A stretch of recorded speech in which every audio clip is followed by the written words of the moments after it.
ژنان هاودەنگ بوون پێکەوە بێ جیاوازی فشار دروستکرا و ئەم فشارە وای کرد کە هەرچی زووە بەشێک لە هەواڵەکان بەشێک لە سەرچاوەی ئیشەکان لە بکوژ ئەمانە لەلایەن هێزەکانی ئاسایشەوە دەستگیر بکرێ. ئەگەر ئێمە بە تایبەتی بۆ هاوڕێیانی ژنانمان لێرە و هاوڕێیانی سەرکردایەتی کێتی نیشتیمانی کوردستان لێرەن ژنان کە ئەمە پێمانەڵێت ئەگەر ئێمە بۆ جارێکیش دەستمان لە ناو دەستی یەکتر بێ ژنانی کوردستان بەگشتی ژنانی ئازادی خواست دەتوانین بگەین بە ئەنجام و دوجار دەبێ خاڵێک هەبێکە کۆتایی بەم خوێنە بێنێ بەم کارە ساتانە بێنێ بە هێڵی خیانەت بێنێ ئەمە ژنان نەتوانن پێشنگایەتی بۆ ئەمە بکەن و ئەمە یەکێک بوو لە خەون و ئاواتەکانی هەڤاڵ ناگیهان. من نامەوێت زیاتر لەسەرەوە بڵێم تەنها ئەوە دەڵێم بۆ درێژە پێدان بە ڕێبازی ئەو شەهیدە بە خەون و ئاواتەکانی ئەو شەهیدە دەبێت دەستمان لە ناو دەستی یەکتر بێت دژ بە عەقلیەتی کۆنەپارێزی پیاوسالاری ڕەگەزگەرایی دەسەڵاتداری داگیرکاری و تەنها بەم ڕەنگە ئەتوانین کەمترین وەفاداریمان نیشان بدەین بەرامبەر بە شەهید. لێرە پێم خۆشە هەڤاڵ نەجیبە قەرەداغی کە یەکێک لە هاوڕێ زۆر نزیکەکانی و پێکەوە لە دەستگایەکدا کە ئەکادیمیای ژنۆلۆژی بووە پێکەوە کار و خەباتیان کردووە و زیاتر لە ئەزمون و شارەزایی و پێکەوەی کارکردنیان هەبووە. پێم خۆشە هەڤاڵ نەجیبە پەیامی ئەو یان خەونەکانی ئەو لە زمانی خۆیەوە پێشکەشکە. ڕێیان هەڤاڵان هۆگرانی ئازادی خوازان دیموکراسی خوازان هەموو کەسانی کە باوەڕتان بە دیموکراسی هەیە بەڕاستی زۆر بە ئازارم هەروەکو ئێوە تیرۆرێکی سیاسی زۆر هەژێنەر بوو بۆ هەمومان بەڵام بە هێندەی ئەوەش کین و نەفرەت لە ناو ناخما بەڕاستی وەک ئێوە وەک هەمووتان دەکوڵێ. ئەمە بە ئاشکرا تەنیا تیرۆرێک نییە لە بەرامبەر بە تاکە کەسێک ئەمە تیرۆرێکە لە بەرامبەر بە هەموو ژنان.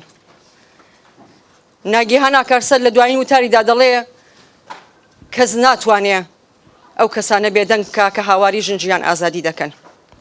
ئەو تەنیا کەسێک نەبوو ئەو فیشەکانی بۆ نرا بە ژنانی ئازادی خوازەوەنرا بە پیاوانی ئازادی خوازەوەنرا بە هەموو ئەو کەسانەوەنرا کە باوەڕیان بە شۆڕشی کۆمەڵایەتی و دیموکراتی هەیە.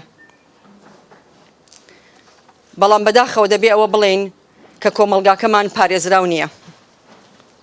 کۆمەڵگاکەمان دوژمنان تیایدا خۆیان ڕێخستن کردووە.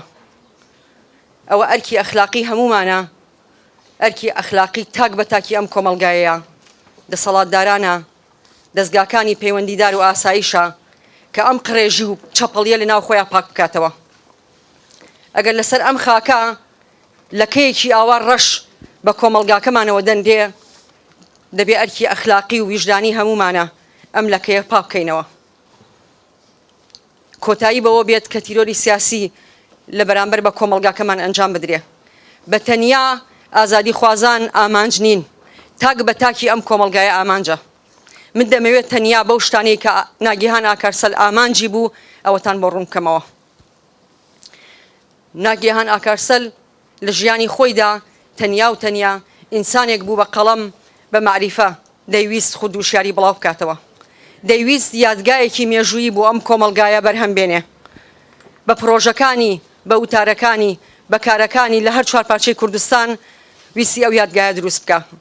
بە ڕێزانێک لێرە ئاگادارن کە ناگیهان ئاکارسەل خەونێکی هەبوو لەگەڵ ژنانی ئازادی خوازە دەیویست کورد خاوەنی ئەرشیفێکی ژنی خۆی بێ خاوەنی یادگایەکی مێژوویی بێ یادگای دەوڵەت یادگای دەسەڵاتدارێتی پڕێتی لە ناشرینی.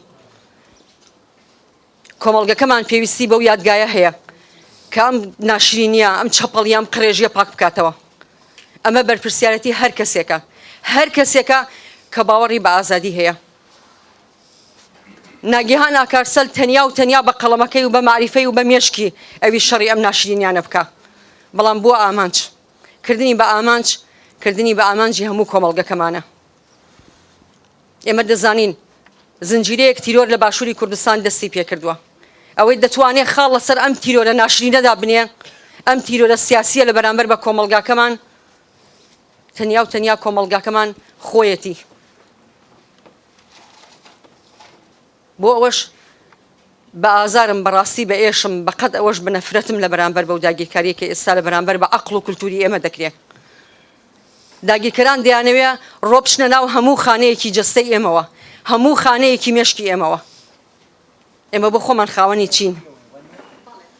ئێمە 32 ساڵە لێرە خاوەنی پارچەیەکی ئازادکراوین، بەڵام دەبێ و ڕاستیە بڵێم داگیرکەران بە بەردەوامی هەوڵیان داوە کە ئەم پارچەی کوردستان وەک لەکەیەکی ڕەش نیشانی هەموو لایەک بدەن. کۆمەڵگاکەمان وەکو ژنکوش، وەکو کۆمەڵگایەکی ناشرین، وەکو کۆمەڵگایەکی داتەپی و وەکو کۆمەڵگایە کە ناتوانێت خۆی بەڕێوەبەریە خۆی بپارێزێ نیشان بدەن. بەڵام ئێمە لە بەرامبەر بەوە چی دەکەین؟ ناگیهان ئاکارسەل تەنیا پەنابەرێک نەبوو لێرە، پەنابەر نییە لەبەرەوەی لەسەر خاکی خۆیەتی، لەسەر خاکی کوردستان بوو. ئەرکی هەمومان بوو کە ئازادی خوازان بپارێزین، بەڵام ئەو ئەرکەمان بە پێی پێویست جێبەجێ نەکرد.